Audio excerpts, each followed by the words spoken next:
Beloved Pastor Wildy Almeda, Assistant Pastor Linus Almeda. Pagbati po sa buong Beloved Almeda family, beloved preachers, workers, and beloved kapatiran at sa mga bisita.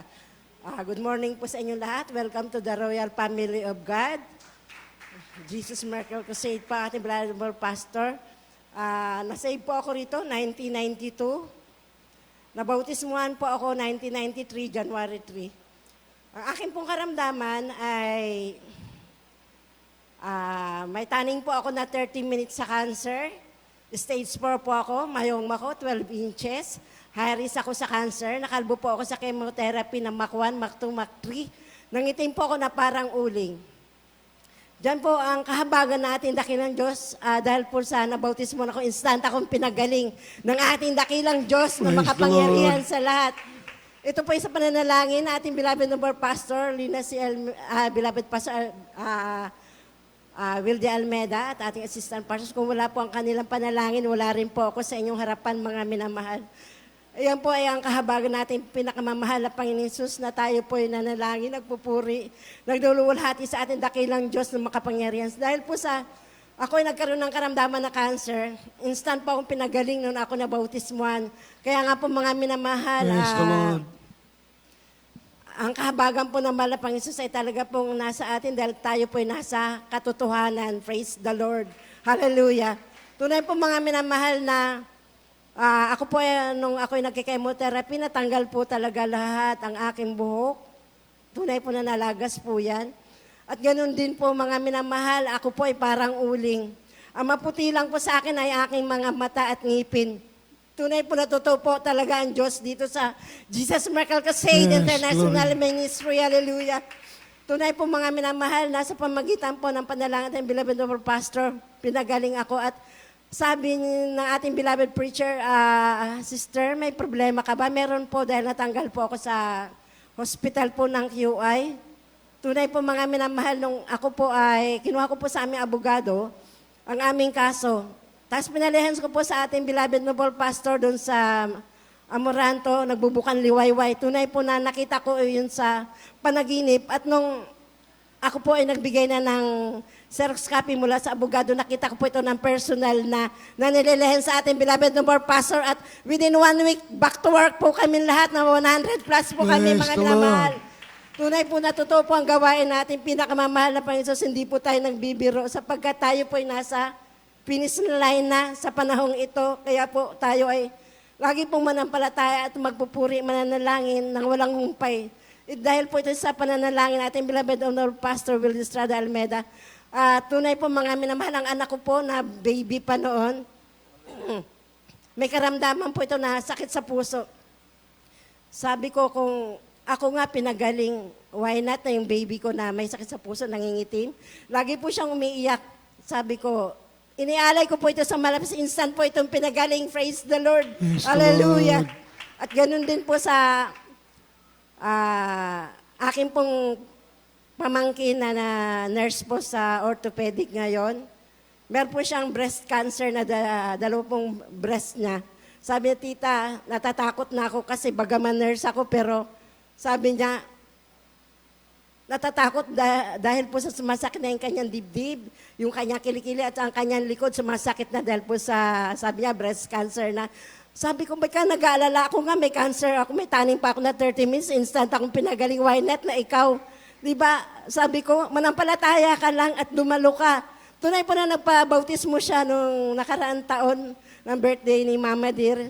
Tunay po na nung pagkabautismo niya po sa gawain ng Jesus Miracle, instant po siyang pinagaling. Pagbalik niya po sa bahay, nagtatatalon po siya sapagkat sabi niya, tita, pinagaling na po ako na aking dakilang Diyos at ito po ay kanyang pinabiopsy po sa sa kidney center, sa may kidney center po. Tapos sabi niya, negative daw po lahat. Praise the Lord. Yes, hallelujah. Lord, totoo po talaga ang ating Diyos ay nagpapagaling ng libre walang bayad sapagkat sabi ng aming doktor, sa hospital po ako ng QI dati, yamang binigay ko na sa inyo lahat, ngunit hindi pa kayo gumagaling, iasa nyo na lang po raw sa taas. sa mahal na Panginoon Jesus. Kaya nga po, mga minamahal, libre po talagang nagpapagaling ang ating gawain na hindi po tayo umiinom ng gamot sapagkat hindi po masama ang gamot at ang doktor, ngunit yan po ay sa mga walang pananampalataya. Kaya nga po, mga minamahal, umaasa po talaga tayo sa gawain na ating pinakmamahal na Panginoon Jesus, sa panalangin natin beloved noble pastor, Willie Estrada Almeda, the end-time prophet of God. Kaya nga po, mga minamahal, tunay po na isa po ako sa mga napasama sa mga paghahayo po sa mga jail. Ito po ay ang Marikina City Jail, Manila City Jail, at ang Kamkaringal Jail. Yan po ang mga kinahabagan na malapang Isus na napunta po kami sa mga female po, sa mga babae lang na preso. Tunay po na ang mga lifetime na kukulong, dito po ay pinalalaya na ating pinakamamahal na Panginoon Isus. Hallelujah, praise God. Hindi man po karapat-dapat na ako'y mapunta at mapasama sa mga yan. Ngunit ang mahal na Panginoon Isus po, nangungusap po sa ating mga anak ng Diyos, sa ating po mga anak ng Diyos upang tayo po ay makapaghayo, ipangaral ang salita natin pinakmamahal na Panginoong Isus sa unang dalangin ng beloved pastor. Tunay po mga minamahal na glory to God po, ang aking pong beloved husband, pinagaling po siya sa kulam, na nagbiliding po siya ng 4 days. Tunay po na sa pananalangin, pag-ayuno namin, aking mga apo na maliliit at ang iyong aban lingkod, ang aking mga anak. Tunay po, pinagaling siya. Instant po. Mahal pa Isus na walang pong ginamit na gamot. Nagpunta po kami ng EPU pang po magpa-check up, ngunit nakagastos lang po kami ng 14,000. Pinatulog lang po siya dun sa ER nang wala pong, basta pinatulog lang. Wala na po siyang binigay na gamot. Isa lang po. Tramadol lang, wala na. At umuwi na kami dahil sabi, wala palang kwenta rito sa hospital talaga. Doon na lang tayo manampalataya sa mahal na Panginoon Jesus sa gawin ng Jesus Miracle Crusade. Hallelujah! Praise the Lord! Glory to God po talaga. Natutuo po talaga ating kinalalagyan na church. Hindi po tayo talaga nag-aalinlangan sa pagkatotoo po talaga pinangangaral dito ng ating beloved noble pastor, Willie Estrada Almeda. Kaya nga po mga minamahal, dahil po kami taga-Rumlo, naghahayo po kami doon na aking beloved husband. Tunay po na libre po kami talaga sa barko dahil po ang pamangkin niyang dalawa ay Coast Guard. Papunta doon at pabalik, libre po talaga. Yan po ay kahimalaan natin, dakilang Diyos na pag-uwi namin, pagbalik, ay hindi po kami namamasahe. Hallelujah, praise the Lord. Kaya nga po, mga mahal, sa Romblon po, dako po ng tablas. May gawain po, napakalayo sa Udyungan po ito, pero tunay po mga minamahal, napakaraming sakit po nung mga nakarang taon na ilang beses yung pabalik-balik to po mga high blood, mild stroke at stroke. Tunay po mga na pag dumarating po kami at sabi ko, manalangin po tayo upang kayo po gumaling din ng libre, walang bayad, sapagkat ang Diyos po natin, libre nagpapagaling, hallelujah, ganyan. Sabi ng mga kamag-anakan niya at mga sanlibutan, ay, hindi ako sumasama sa ganyang mga relihiyon kasi mayroon akong sariling akin. Sabi ko, nanalangin ako mahal na Panginoon, walang imposible sa ina. Sa pamamagitan po ng panalangin ng beloved honorable pastor, sa amin pag-ayun walang imposible. Sabi ko, tumaas po ang inyong mga kamay, mga minamahal, upang tayo po'y manalangin, upang kayo pagpalain ng material, physical, lalo sa spirit. Taas po sila lahat, sabi ko, manalangin na kami. Tapos na po kami manalangin, nakasaot na po yung mga problema, karamdaman, kahirapan.